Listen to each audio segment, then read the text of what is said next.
If you are a business owner and you're a passionate business owner that wants to create something unique, you are obviously striving to be exceptional.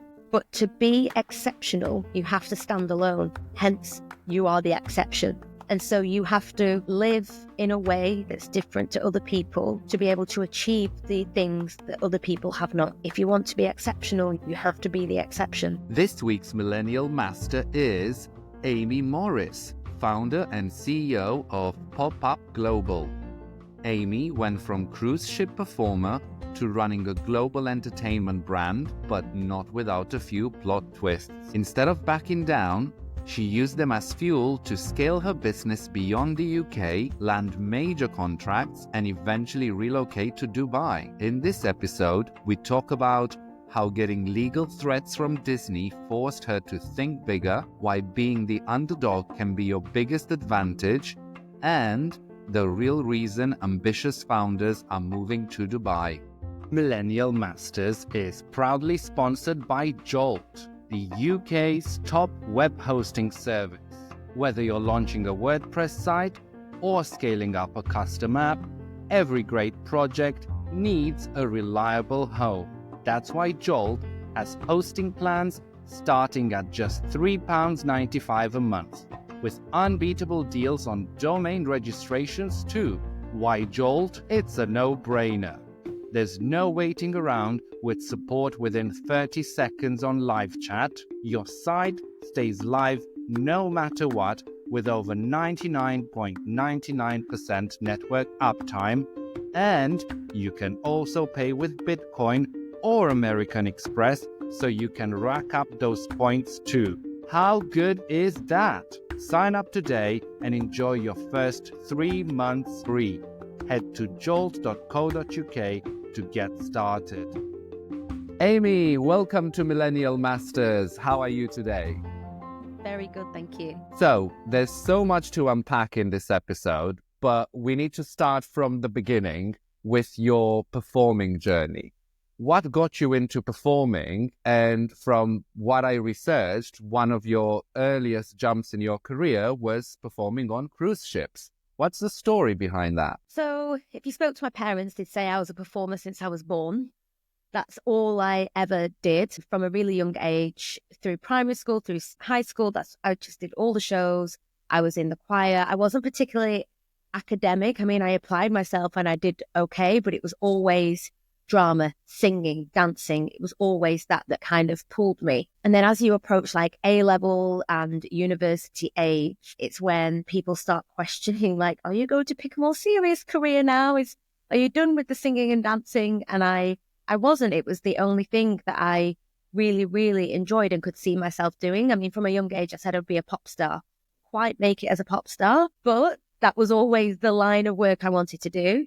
So when it came to deciding what I was doing at university, I had friends that were off to be solicitors and friends that were doing business, and I wanted to do theatre and performance. And so the compromise was that I had to go to a red brick university, but I could do theatre and performance. So that's what I did. I don't really know how impactful my degree of theatre performance is. I've never had to test that theory, luckily. But that's what I did. And it was when I finished that course and I was working in a bar in Leeds that in the window was an advertisement for a cruise ship audition, which was being held in the building next door.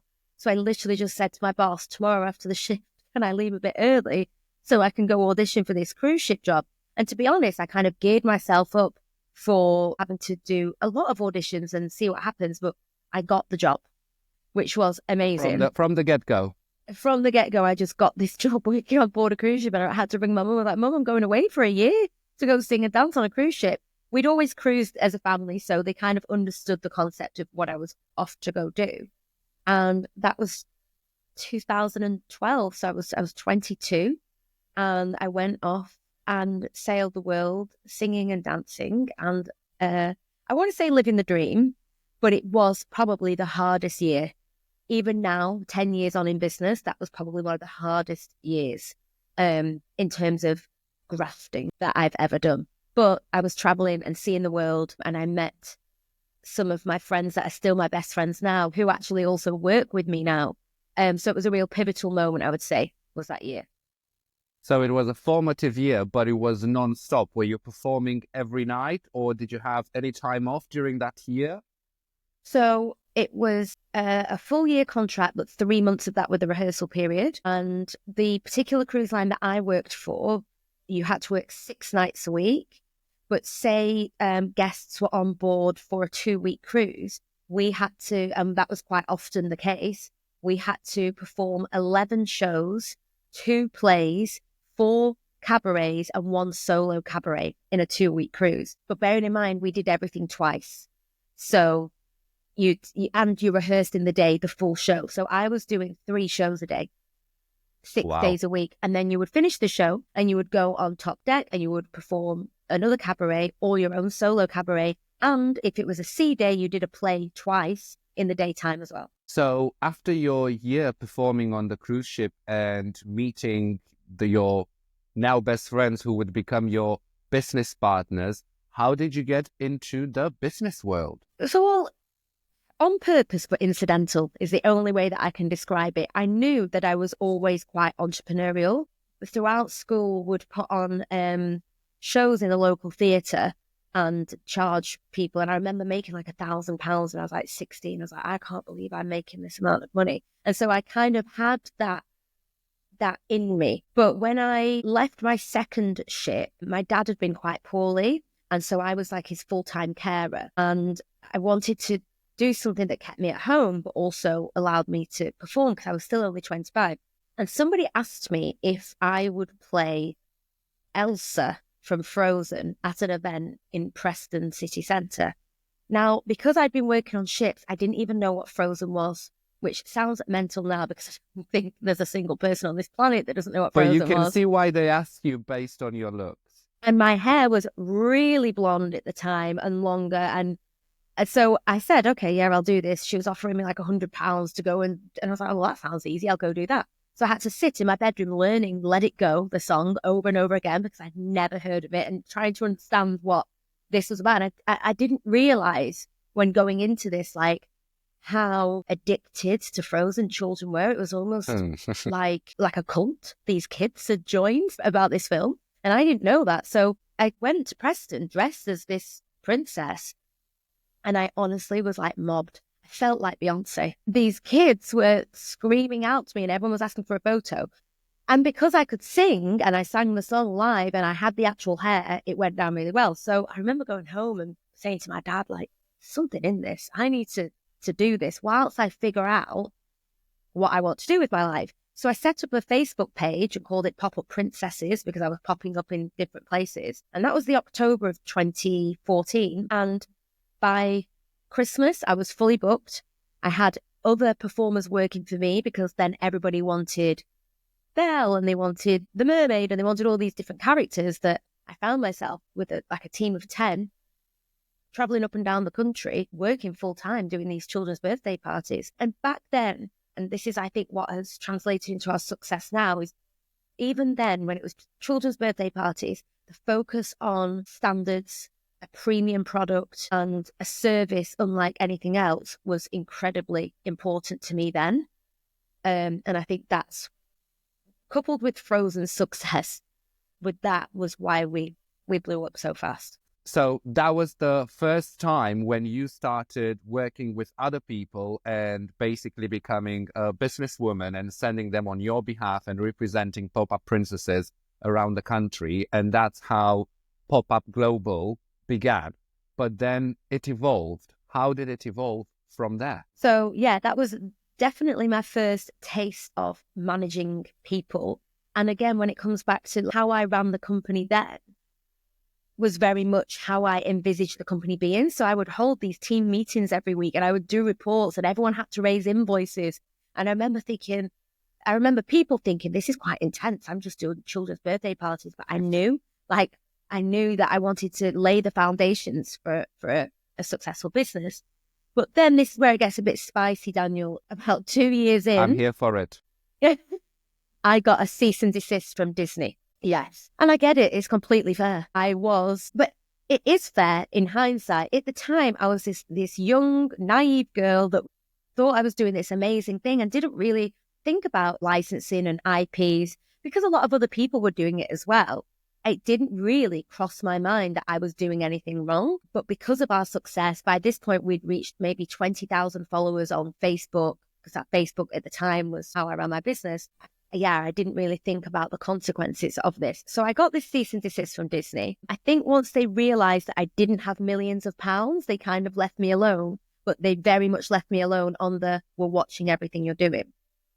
So I'd already employed somebody full time as well by this point. And that's when you really start to feel the responsibility. You know, Laura, who still works with me now, has her own mortgage to pay and her own life to pay. And I have this full time employee and this responsibility. So this is when we really, and this was a pivotal moment. And I'm actually grateful for Disney for the big time threats, because I had to really think, okay, where am I taking this business now? And so we started creating generic entertainment concepts. And because of my experience working on board cruise ships, I knew exactly how to create a show from top to bottom. And so we very swiftly went in that direction. And I remember I got that cease and desist 4 months before Christmas. And then by Christmas, we were putting on staged shows of our own concepts in different locations around the UK. And we really pushed that. And we left all of the Disney things and the children's birthday parties behind. And then that was 2017. And that was the real transition then. We swapped our name from Pop-Up Princesses to Pop-Up Entertainment, and then we really ran with that as a company, which was, I'd say, the beginning of who we are now. So Disney's threats gave you a big time push in what turned out to be the right direction. And when do you feel Pop-Up Entertainment or Global got its big break? What was the moment when you thought, okay, we're hitting big time now? So I would say that would be 2019 is when it really shifted us into the limelight, I would say, with clients and performers as well. We pitched, I'd heard on the grapevine that Fred Olsen Cruise Lines, which incidentally was the last cruise line I'd worked for as a singer-dancer, I'd heard that it was going out to tender. And we were only a couple of years in from being, you know, Pop-Up Entertainment and no longer this party company. But I also knew that the industry was really looking for a young, fresh approach. There hadn't been a new company enter the market in probably 2 decades. And the industry needed not just a shape up in creativity and the product, but in culture and casting and standards of how we look after our people as well. And so even though we were small, we were mighty. And I thought, I can see that we could be successful in this. And so we approached Fred Olsen. I think if I'm being really, really honest, I think they gave us a bit of a pity space in the tender, but we ended up being the underdogs. And there was maybe 25 people in that tender. And every couple of weeks, she would inform me that we'd got to the next round and then the next round. And then we got down to the final 5 and they were like, can we come up to your studio? And I was like, well, this is serious because they're going to take a 4.5-hour journey now to come and see us. And I remember we put on this huge show and we had these amazing performers that did it for us for free because they were like, we want you to win this. Like, if you're winning, we're winning. And so they came up from Ipswich. We put on this incredible show for them. And then the week later, in our office back in the day, it was a huge studio with like a glass office, and my staff were in the office, and Fred Olsen had called me and I'd gone out to the studio and they were looking at me through the glass and they were like, we got it. And I was like, and I will never forget that moment. We were all just crying and it just felt like a full circle moment for me because obviously that is where I'd left my performing career, but this was the start now of us being a serious business that was being seriously considered for some of the biggest opportunities in the industry. So you didn't go as a performer back into the business. You went as talent management. We went at the production company we created, and we still have that contract with Fred Olsen today. We create and supply 6 production shows for the ship and the talent that, you know, right now we have 10 singer-dancers on board, currently doing a world cruise. They're all over Maldives, Mauritius, India, Cape Town. They're currently doing that for us right now, performing our shows every night. The exact job I did back in the day, these guys are now doing for me. And the beauty of that is I can learn from what I didn't enjoy from my experience. And now, thankfully, all the teams that have worked for us during that contract are having the most incredible experiences. So that's really interesting to hear that you've applied your experience and eliminated from the role all the parts that you didn't like in order to make what would be your contractors or employees a much more pleasant job. Can you give us an indication of that process and how you identified how to make somebody's job better than you've had it? Ultimately, the product is the product. So the cruise line needs the shows. I can't say they're not performing all of those shows because that is what the audience need, what the client needs. But what we do, everything around that is absolutely in our control. So, for example, when I worked as a performer, I don't even think people knew what the word anxiety meant. And if they did, it didn't get said. And I remember I suffered terribly with anxiety when I worked on ships. And it's always been a constant in my life. Never knew what it was because no one spoke about it. Now it's and it's not a word that we use flippantly, but it's a word that we are absolutely open to discussing anything surrounding mental health. And so we provide a fully paid for anonymous therapist for anybody that works with Pop-Up. We have something called the happiness program, which is something that we have a full happiness officer that works at Pop-Up, and her sole job is to cast people and to look after people when they're working for us. I mean, it sounds really simple, but just checking in with these people regularly is something I never had. I don't think I spoke to the production company that I worked for in 9 months unless I was poorly and they were threatening me to say, if you don't get better in the next 4 days, we'll replace you. So it's all of that care and letting them know that they have our support. And when someone is poorly, we just help them get better. We don't put the pressure on them to make them feel like they're just disposable. And if you don't get better, you don't have a job anymore. So it's all of those, it's all about the culture and the care into these people.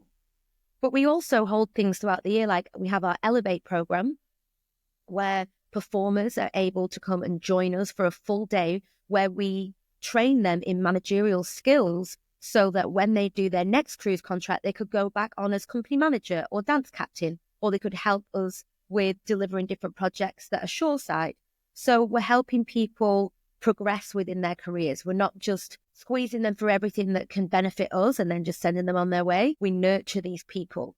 And that is purely on the back of me feeling like I was never nurtured during my time on ships. So when you talked about anxiety, you didn't talk about the nerves you get before a performance. You basically explained that in a way you felt isolated on the ship and out of contact. So you filled in all these gaps for everybody else working for Pop-Up and performing in there and nurturing them. What were the best parts of the job that you maintained? Well, obviously the travel, that's a little bit out of my hands, but the travel is honestly one of the best things about that contract, especially with Fred Olsen Cruise Lines. Routes that they're able to take because they're smaller ships means that they literally can see the entire world.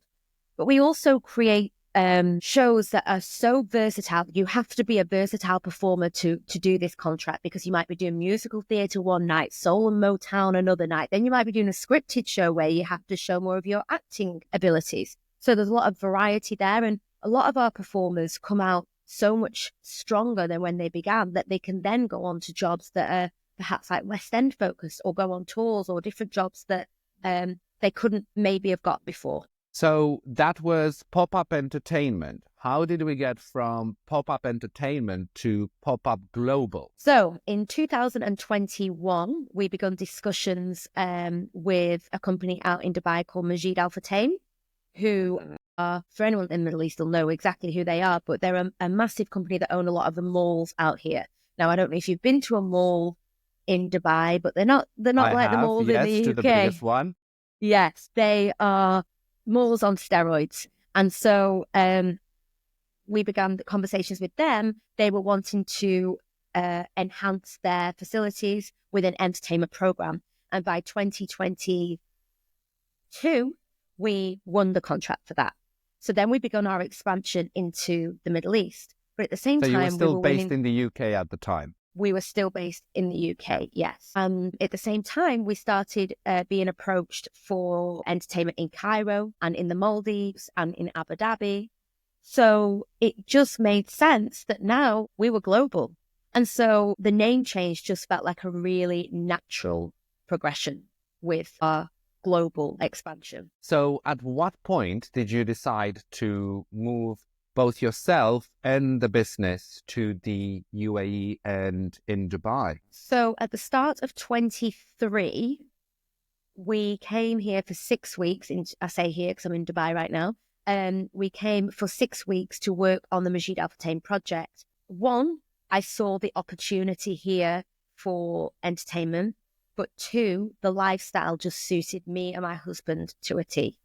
The sunshine, the kind of lifestyle we kind of found ourselves in was very much health, fitness, wellness, and this city very much lends itself to that lifestyle. And so the work opportunities coupled with that, it just felt like a no-brainer for us. So tell me about the differences then that made you decide that I'm going to leave the UK behind and move both myself and the business to Dubai. You said about the weather. We can all understand that. Everybody listening from the UK will know that.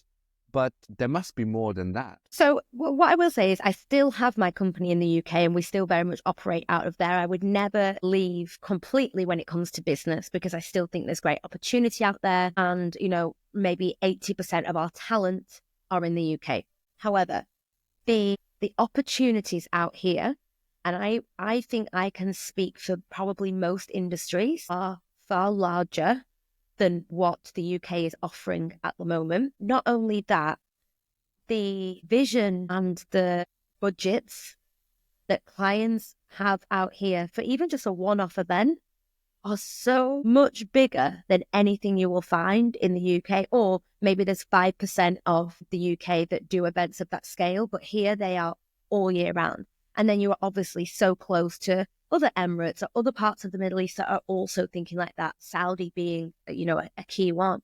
So with your business developing from the UK in the last 10, almost 11 years, would you say that the UK is in decline? I have noticed over the past few years, budgets are getting smaller.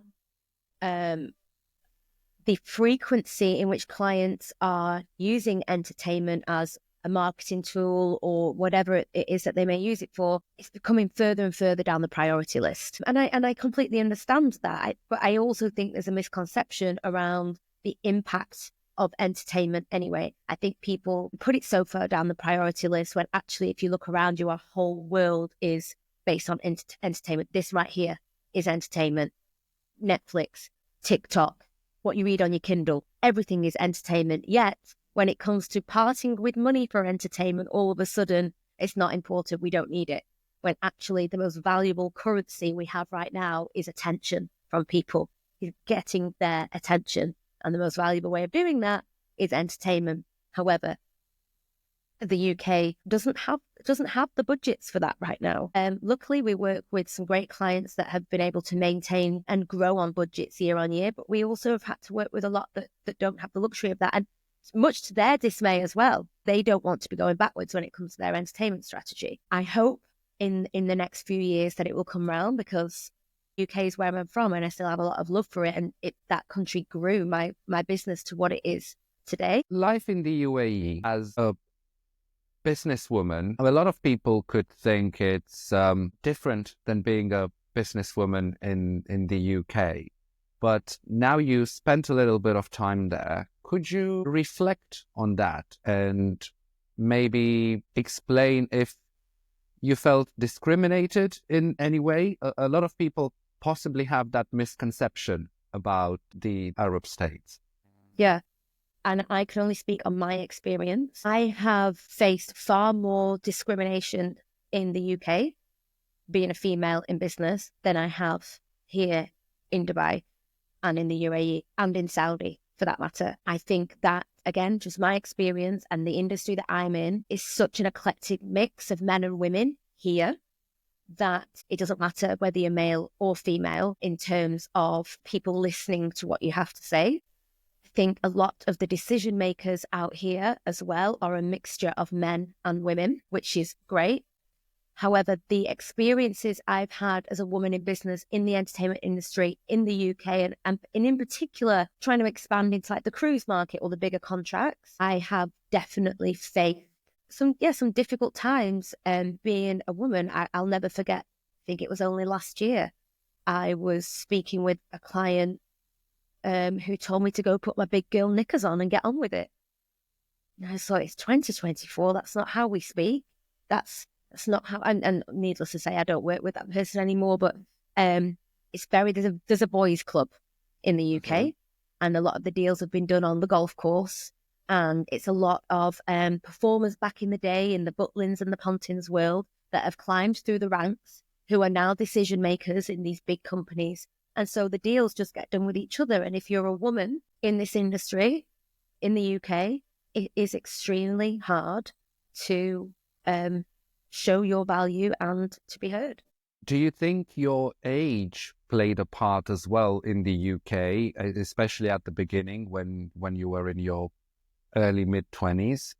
Did you feel undermined, but then taken seriously a bit more as you approached your 30s? Absolutely. And even though I think I'm not young anymore because I'm 36, compared to my competitors, I'm probably a good, I don't know, maybe 10 to 15 years younger than them. And so it's like every stage this company grows, I find myself in another arena of me having to prove myself based on being female or my age. I think probably when I get into my 40s, that might die down.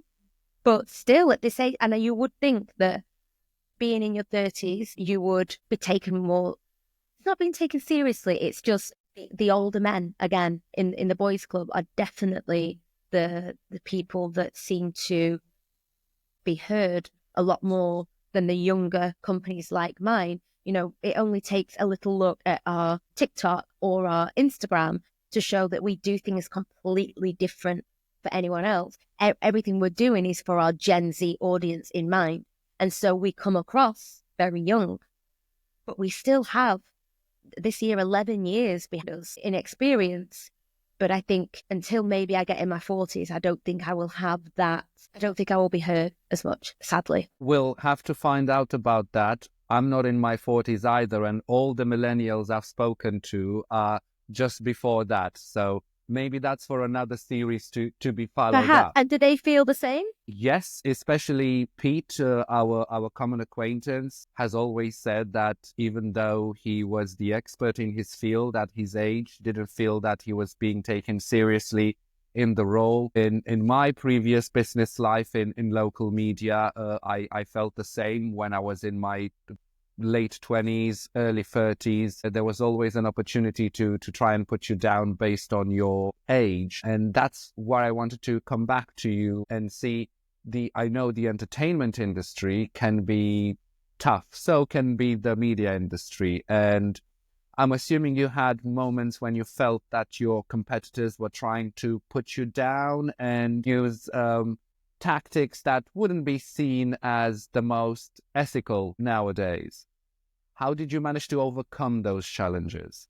I think it still is ongoing. I think what's happened within my industry, again, particularly in the UK, is I have spoken out quite openly about below par working standards for a lot of performers. And that's not speaking for everybody, just my experiences. And we have a lot of performers come through. And because we have such an open door policy at Pop-Up, we hear a lot of stories. They come and tell us a lot of stories about experiences they've had. Now, I am not going to ever badmouth individual companies. I will never do that. We're all in our own race for our own goals and vision. But I will speak out about how the industry needs to improve working standards. We need to stop paying men more than we pay women. And we need to stop paying, I could talk about the pay structure of our company in depth, but a lot of these things need to change. And there needs to be a lot more importance on mental health. And I speak out publicly about this. Well, then that has started a lot of hate towards me and my company from other companies. Now, I've always said, if you think I'm speaking about you, that's a you problem, not a me problem. Because if someone posted about, I don't know, my boss is bullying me at work, I wouldn't read that and go, I wonder if they're talking about me, unless I was bullying somebody at work. So I've always said, like, if you think it's about you, then that's very much on you. It's nothing to do with me. But that has caused quite a stir. The positives of that is that a lot of companies are now implementing a lot more care and wellness and welfare around performers. And so it has had a positive impact too. But I will never forget when I won the first cruise ship contract that I was telling you about. We had two companies that I know of, and I know for a fact, tried to sabotage that opportunity for us. And that kind of thing does go on. And I just think there is so much work for everybody in this industry. If we get approached by a client and we don't feel like the opportunity is right for us, we actively call up one of our competitors and say, we've had this job come through. We don't think it's right for us. Do you want it? We pass it on. And I just think that's how it should be. And I'm waiting for someone to do that for me yet. It's not happened yet, but it will. So the good deed has not been returned yet. No, and that's not why we do it. I just think, and I see one of the companies we did that for, I've seen just how much they're thriving now, and often opportunity we sent their way. And I just think that's what this should be about. And it should be a shared goal that we create an industry that people are proud to be part of, not tearing down the company that's speaking out about the changes that need to happen. You touched on a interesting and important topic, both in your industry, but so many other industries, and that was equal pay. And if my interpretation is correct, especially on variety shows when the performer doesn't have an individual name of their own to pull in a crowd like a typical artist, their name is not the one that draws in the crowd. So does that make equal pay easier compared to, say, the egos of stars and superstars? You would think so. I mean, at Pop-Up, everybody gets paid equally, even on board our cruise ship. Back in the day, it was very much like singers get one fee, dancers pay another. And actually, I do think that structure still exists. And I do see why in some ways. But what we did was strip away those titles, make everybody singer dancers, and everybody gets paid equal, because there's nothing more uncomfortable than knowing that the person that you're stood next to on stage is being paid less or more than you for doing the exact same job. But it still happens where males are paid more than females, because, as you can imagine, in this industry, there's a lot more females than there are males. And so to entice the men to work on a particular contract, they pay them more than the females. And I just think it is absolutely outrageous, to be honest. But you don't do that. And obviously your experience as a woman, both on performing on cruise ship and then starting your own company, you can implement that change from the beginning in the contract. And I remember when I worked on cruise ships back in the day, knowing that all my male castmates were being paid £400, £500 more a month than I was. And what's funny is, with cruise ship shows in particular, male singers spend the most time backstage. They do the least, whereas the females are the ones that are dancing in most of the numbers as well as singing. So we're putting in the legwork and getting paid less. I remember being 22 and just accepting that as the norm. I never questioned it. Until you had the opportunity to make a change yourself. Yeah, until I realised, that was actually a decision I could make, which meant that somebody else made that decision to pay the men more. And when I realised that, that's when everything came into light and the situation that I was in. But once I realised that somebody had sat down and it wasn't the cruise line's decision, or somebody had made a decision to pay men more than women. So, and would you say there are challenges in bringing new talent on, or people nowadays still want to be performers, even in an era where social media, especially short form video on TikTok and Instagram, can make them famous in a way? I think there's never been more performers in the industry than there is right now. I know after COVID, a lot of people left, because I think COVID kind of highlighted the lack of security in that choice of career. But then I think we've boomed again, and we're seeing higher numbers at our auditions than ever. But I also think what we have done at Pop-Up, and this is something I'm incredibly proud of, is we've created culture like no other that I've seen in our industry. And that's not doing anybody else's culture a disservice. I'm just saying what we've created is unique, and I think I touched on our Instagram before. You go on our Instagram and it's like going on your best friend's Instagram. You feel like you are a part of this family. And that's what it feels like when you're in our studio, when you're on site with us, when you're at our audition, when you're on a long haul flight with us, because trust me, that happens a lot. You are part of this family. And so the standard of talent that we are attracting now, I sit there sometimes, like we did a large event on New Year's Eve, and the girls that were in that, I've never seen talent as good as this. I'm blown away, sat there watching it. And that is testament to what we've created, because people want to be a part of that. Amy, I wanted to ask you, you said earlier you started this business with your best friends and you were alone at the beginning, but you created and you brought in your best friends. How was the journey being alongside them? Do you think you could have done it alone, or do you complement each other's skills? A lot of people, and they speak about this now, don't go into business with your friends. It can end in trauma. But for me, the journey so far has been nothing but amazing. We very rarely have crossed words, and we don't act. It's not I'm the boss and they all work for me. We are 4 really, really good friends, best friends, that are just living their dream job. And we're all ex-show team on board cruise ships. We all know how it works, where we want this company to go. And so it's just this shared vision that we all have, and we're all completely aligned with that. On my very first contract, I met Dan that works with me now, and he was my boss on that contract.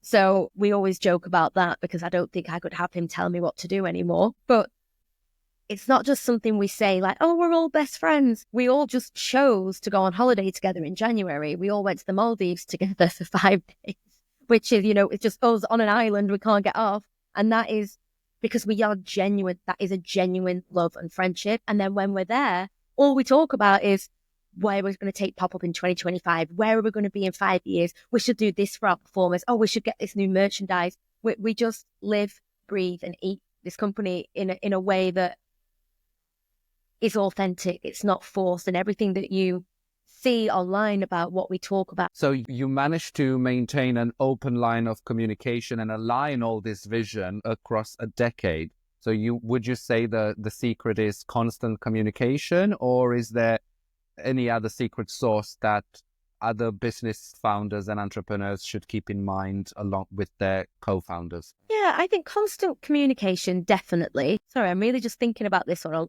what I believe has been the secret. I think I want the people that have helped me build up this company have a life that they could never have imagined, on an income that they could never have imagined, because ultimately I couldn't do this without them. But also they are my closest friends. They are like my family. So I want to see them thrive. And when I see them do amazing things with either the money that they've earned or the traveling that they get to do, that is pure joy for me and fulfillment. Because the benefit of working with your friends is that you get to do everything together. And so if I look after them in that way, the benefits just come round in full circle for everybody. So looking at, and like I said, for the performers, they all have access to the therapist. They all have access to the happiness program. We have something called the Fun Fund. We do a pop-up holiday every year. There isn't a company that would look after these people like I do. And that doesn't even come from a place of, oh, it's because I don't want them to leave. It's because I thrive on watching them thrive. And so I think if anybody here was listening and wondering how they can look after their people, it's got to come from a genuine place of wanting to see these people win. Because if it's just, oh, I'll chuck them a bonus every quarter, or I'll do this so that they don't leave, they will always find something better. But if it comes from a genuine place of generosity and care, and I think that's something my dad's always taught me. He's always been so generous and wanted to see people do well around him, because that fills him with joy. And that's very much how I feel. When we get to a place where I'm able to increase their salary, I can't wait to tell them. I'm so excited to sit them down and be like, I'm increasing your salary. It fills me with joy, because I think they're going to do with that extra money this year. One of the girls is buying a new house. One of them's about to book a really nice holiday. And I'm like, this company and the hard and the friendship and the love that we have is the reason that they've got these lives. You said two key things in the last couple of bits. One was that you genuinely enjoy looking after people who work with and for you. And the second one was that you live and breathe this business. But I also know from my experience that things can get overwhelming at times. So my question is, how do you look after yourself, number one, and how do you disconnect in order to stay grounded and come back productive and with initiative every time when you have a break? It's an age-old question, this, I think. Where's the work-life balance? But, cliche, I know, but if work doesn't feel like work, then you don't need to find this balance that so many people talk about. For example, when I said that me and the team went away in January, we were off. Our out of office was on. We didn't need to work yet. We sat and spoke about things we wanted to achieve, things we wanted to do differently. And it wouldn't even be me bringing it up sometimes. It would be the other guys, because it's the thing that we love the most. However, Q4 2024 nearly broke us all. And that was a period of time where we were like, we need a rest, we need a break. We grew so quickly in a short amount of time, and none of us could prepare for it, because for anyone that's listening that works out in the Middle East, you'll know that you have about 3 minutes notice for any job. And so that kind of happened 100 times. And then before you knew it, we were incredibly overwhelmed. So to find the balance, for me personally, I put a lot of hard stops in place. So every night I put my phone on charge in a different room at 7:30, which can be quite difficult because that's only 4:30 in the UK right now. Mm-hmm. But my team know, the ones that are in the UK, if they need anything before me, it's got to be before 4:30 there. I wake up every morning, and from 6 till 9, they are my hours. I go to the gym. I go for a nice long walk. I listen to a podcast. I go for a walk at 8 a.m. every day with my husband without fail. And so I really prioritize those hours in my day. But also, I have to say, I'm very, very fortunate that I have a husband that is my best friend, my teammate, my biggest cheerleader, my biggest support. And so he always ensures that we have a date night every week, and we have these 8 a.m. walks every morning, and that at the weekends we either spend all day sat on the balcony here just reading and chilling out, because we know we need that time too. But if I'm being honest, when I relax, that's when my mind comes alive, but in a positive way. We should be doing this, and I need to look at getting these new merchandise, or all of these things. When I'm relaxed and I'm taking that time is when my ideas flow. But I don't stress myself out with, this is when I should be relaxing. I enjoy it. I enjoy when those ideas start flowing. And so I allow it to happen. I'm walking at 9 o'clock in the morning or whatever with a podcast. I'm always writing down ideas. And so that's what I mean by the work-life balance. Is I think that just looks different for everybody, depending on maybe the job they're in. You mentioned something that other people have mentioned to me in the interviews as well, and I want to just flag it up to make sure that anybody tuning in makes note of that, is taking notes when the ideas come. If you leave it for later, it won't be the same. So in a way, your phone is your best friend whenever the idea strikes, right? Yeah. My notes section on my phone is like War and Peace. And I have some of them are locked with only face recognition. So I'm like, these are my $1 million ideas. I'm locking these with my face recognition. And then other ones I'm huge on LinkedIn. I love LinkedIn. And someone will just say something. I'm like, there's a LinkedIn post in that. And I'll just write down the headline of that. But I'm doing that all day, every day. And what would you say is the biggest risk you've had to take so far in your career and in your business? I think a big risk was moving my business and my entire life out to Dubai. That one, fortunately, did very much pay off. Something I haven't mentioned is that in 2023, I set up another business called the Creative Events Collective with my business partner. And we won the contract to deliver the Grotto at the Trafford Centre in Manchester. And that all went well. So well that in 2024, we won the Grotto in Dubai Mall, which was obviously a huge jump. But these projects are self-funded and we make our money from the revenue. But of course, these companies aren't going to be profitable in the first few years because the investment is huge. And I think that expansion from Trafford Centre Dubai Mall was the biggest, hands down, the biggest risk I have ever taken in business. Luckily, it was amazing. But I remember, and that fed into, I think, the feeling of Q4 last year of not only was I overwhelmed with workload, but with this huge risk that every day I was waiting to see if it would pay off. And I've never felt responsibility like that, I don't think. How often do you get back to the UK now to see family, friends, and keeping in touch? Do you feel a bit uprooted somehow? And I'm obviously speaking as a Romanian in the UK. I try to go back about 4 times a year, probably every quarter if I can. Funny, when I first moved out, I was like, I'm only going to live in Dubai 50% of the time. And then I'm going to live in, because I still have my home in the UK. Didn't pan out like that because the more time I spent here, the more time I actually didn't want to go back. And luckily, my friends and my family and my parents included love Dubai. They've been coming for the past 10 years. So I've had them out here.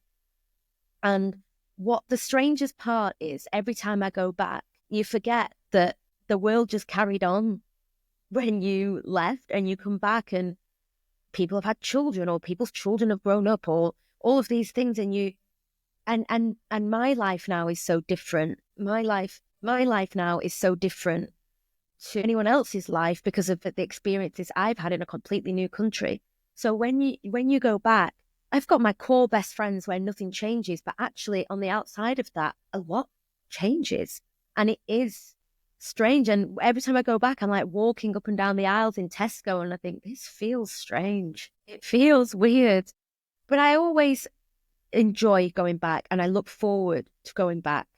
And I think I enjoy it more than I ever did when I lived there because I know that I can come back here. You mentioned you enjoy reading a book, especially you mentioned your Kindle, you mentioned your walks and your podcasts. Are there any particular book or podcasts that changed your business mindset and influenced you in a positive way that helped you take your business further or forward? So, do you listen to Diary of a CEO? I know that as a classic answer, but there's a guy called Daniel Priestley on there. Yes. I am now addicted to listening to anything Daniel Priestley has to say, especially everything he talks about from a personal branding perspective. Mm-hmm. And I think when you hear him describe the importance of personal branding in conjunction with growing a business, for me, the penny just dropped. And now that's very much, and it's something that I was always doing, but without intention. I was just sharing my life because it felt nice to do so. Once I had the switch and understood the mentality of why it was so important, it's been a game changer for me. And I think it was listening to, I think the first episode he did was great, especially when we were launching the Grotto, because he helped you get into the psychology of the consumer and all of that. But his second one that he just did last month about personal branding, I think is a really, really good podcast to listen to for anybody that's a business owner or anybody in general. He has a couple of popular books as well, including Oversubscribed, which have been recommended by other millennial masters I've interviewed. So they're also worth checking out. And even though some of them are 10 years old, they've stood the test of time in terms of concepts. As we're nearing the end of our interview, there's always something, Amy, that I ask all the millennial masters because I know and I understand what it takes. And there's no success without sacrifice. What were the sacrifices you've had to make to be where you are today? I just posted about this the other day. I think if you are a business owner and you're a passionate business owner that wants to create something unique, you are obviously striving to be exceptional. But to be exceptional, you have to stand alone. Hence, you are the exception.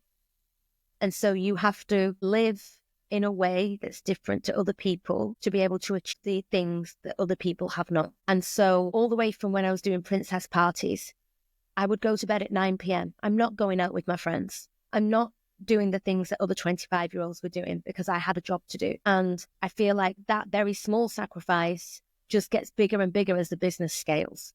So I've had to miss weddings. I've had to miss big occasions for work. I need to be alone a lot of the time because solitude is where I am at peace. When I put my phone on charge at 7:30 at night, I want to be alone. Maybe with doing that, I am sacrificing social connection with other people, but I'm very much in this, Daniel Priestley calls it a sprinting period of my life where I don't want to go to beach clubs at the weekend here in Dubai or go to clubs on Friday night. I genuinely don't have a want to do that because I want to carry on building what I'm building right now. And so maybe in 10 years' time, I'll think, oh, I missed out on that, but that was the sacrifice that I made to do what I'm doing. And I just think, like, if you want to be exceptional, you have to be the exception. That's a very good line, but I have one more question for you, Amy. And while we're reflecting, I'm wondering, with all these years of experience under your belt now, what would Amy today say to Amy who was just embarking on a cruise ship for her first contract, being away for over a year and later on starting a business? What would be the advice you would give to your younger self? Straight away, the thoughts I started having were focus on getting a thick skin, because the amount